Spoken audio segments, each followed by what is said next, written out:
Question number 11. Mr. Shiva is working with two companies, namely X Limited and Y Limited, as sales executive.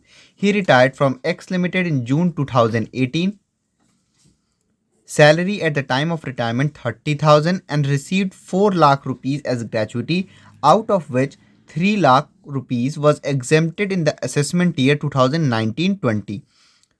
यहाँ पे मतलब कि वो x limited में retire हो गए थे जून 2018 में, और उनको ग्रेचुइटी जो थी वो रिसीव हुई है 4 लाख रुपीज़, और 3 लाख रुपीज़ एग्जेम्प्ट हो गया था 2019-20 असेसमेंट ईयर में.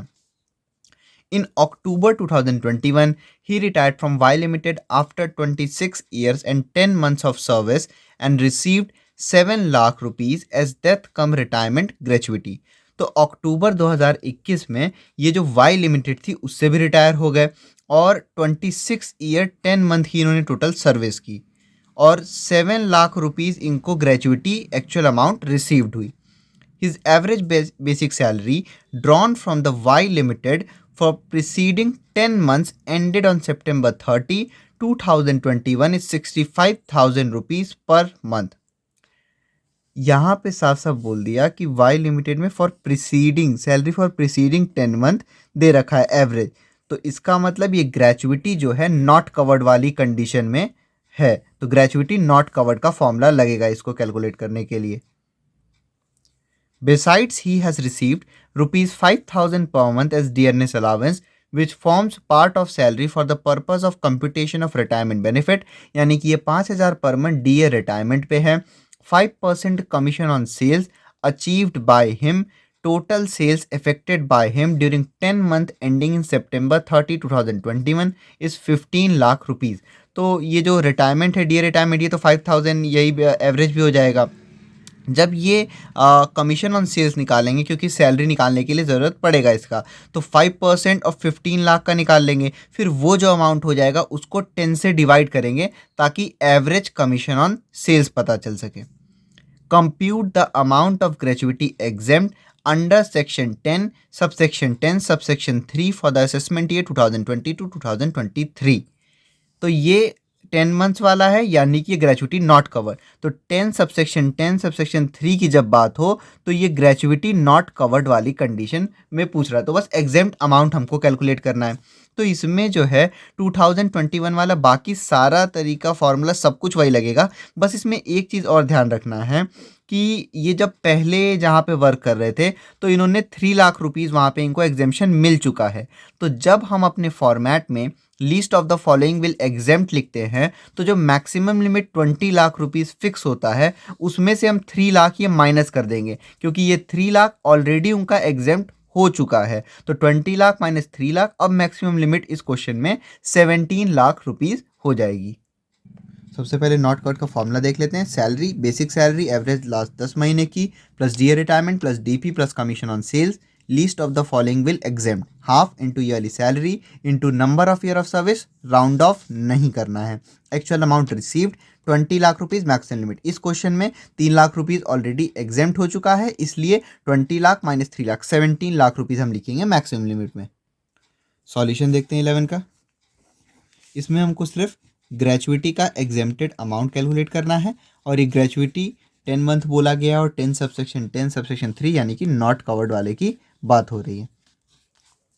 तो सबसे पहले हम सैलरी निकालेंगे ग्रेचुइटी के केस में, जिसका फॉर्मूला है basic salary average last 10 months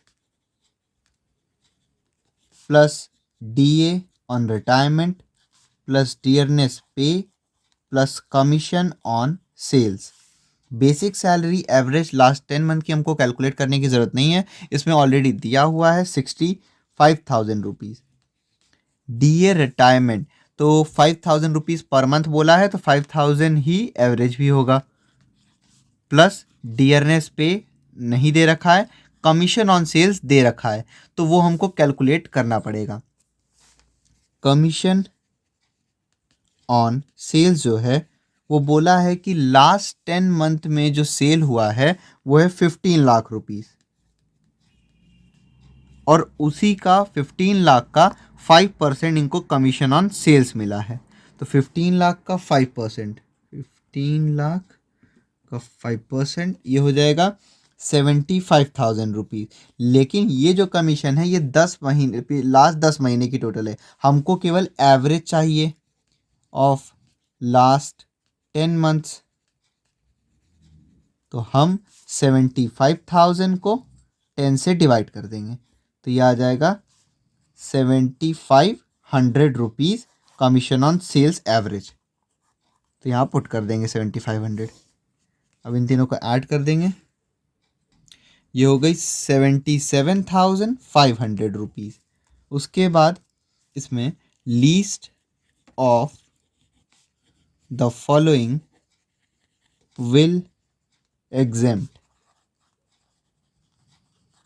first point होता है नॉट कवर्ड में हाफ इंटू ये जो सैलरी आई हुई है 77,500 rupees into number of year of service not covered है तो राउंड ऑफ नहीं करेंगे। यहाँ 26 ईयर 10 मंथ बोला गया है, ऐसे तो 6 महीने से ज़्यादा है लेकिन हमको उससे मतलब नहीं है, हम सीधे ईयर लिख देते हैं इसमें बिना राउंड ऑफ किए 26। इसको सॉल्व कर लेंगे,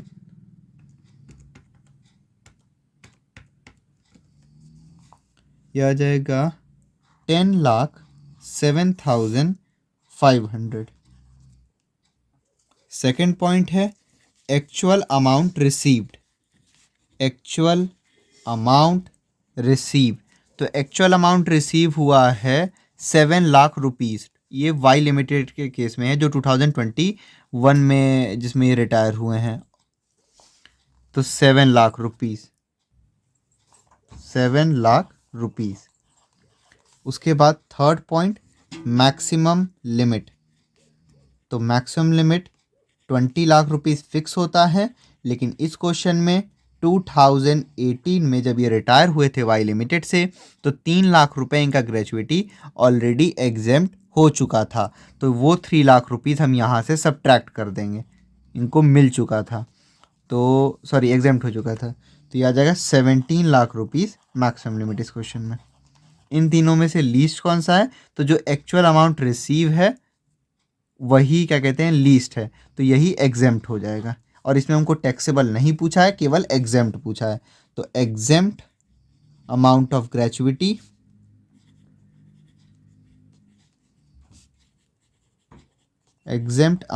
ग्रेचुइटी हो जाएगा 7 लाख रुपीज़। टैक्सेबल पूछा होता तो इसी एक्चुअल में से एग्जेम्प्ट माइनस कर देते, नील आ जाता।